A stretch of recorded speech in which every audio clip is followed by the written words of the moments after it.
driving forces behind FC Cincinnati earning a place in Major League Soccer has been the fans. Yeah, from day one, crowds have swelled to see that team. And one of the biggest groups to help that push is Die Innenstadt. And joining us now, one of the leaders of that group, and that's Bob Brumberg. And Bob, thanks so much for coming in. How you feeling today, Bob? Ooh, still riding high. Yeah, there you go. I give you an idea how confident they were that this was going to happen. I was teasing them a little bit. Show them your scarf. It's got your group's name on it, Die Innenstadt. You don't pay somebody to do this. Unless you're feeling pretty good about things. Feeling pretty good. Oh. But what's next for you? I mean, right now still riding high from yesterday, but it's we have a match, we have an away match coming up this weekend. We got to plan for that, and then of course the U.S. Open Cup returns to Nippert Stadium on Wednesday.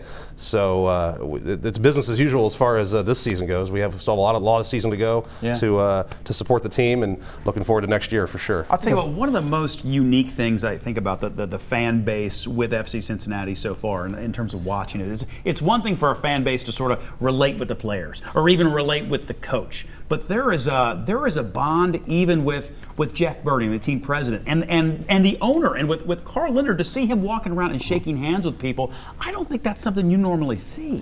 You not in sports, that's for sure. Yeah. The engagement level of the front office and the key figures has been, in my opinion, unprecedented.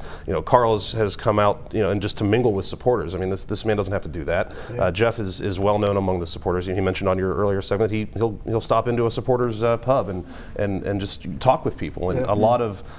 More importantly, they take our feedback. They take what isn't working, our opinions, and they apply those in their operations. So it's a great relationship we have. What do you think happens next for your fan group? Obviously, with this, literally international exposure now. You guys are the ones that come and literally beat the drum for the team. What happens with your fan group now? I don't think a lot really changes. I mean, we have a model, and I think other supporters groups would say the same thing. For obviously, it'll grow. We hope it'll grow with more exposure. I think things are going to get a lot more exciting. Match day will become something that I don't think any of us are really prepared for when we enter MLS next year. But we really haven't sat and talked about kind of what next steps are. Still enjoying the moment. Yeah, we're just too happy right now to even sit and discuss it. Yeah. So. What would you say to someone, because John's talked about going to his first FC Cincinnati game, not knowing a whole lot about soccer. Right. And you do have folks out there who don't know soccer, don't think they like soccer, haven't been to a game yet. What's the sell to someone who thinks they have no interest in being involved with this unbelievable momentum that's happening right now? Well, the overarching theme I've heard from people in that exact scenario, people that would never think they would go to see a soccer game, they're football fans, they're baseball fans. Yeah. They go to one and they're hooked. Especially if they have family or kids. The atmosphere that's created at Nippert Stadium by the club is very engaging, very family friendly, and that's what I hear a lot of is they're floored by the experience.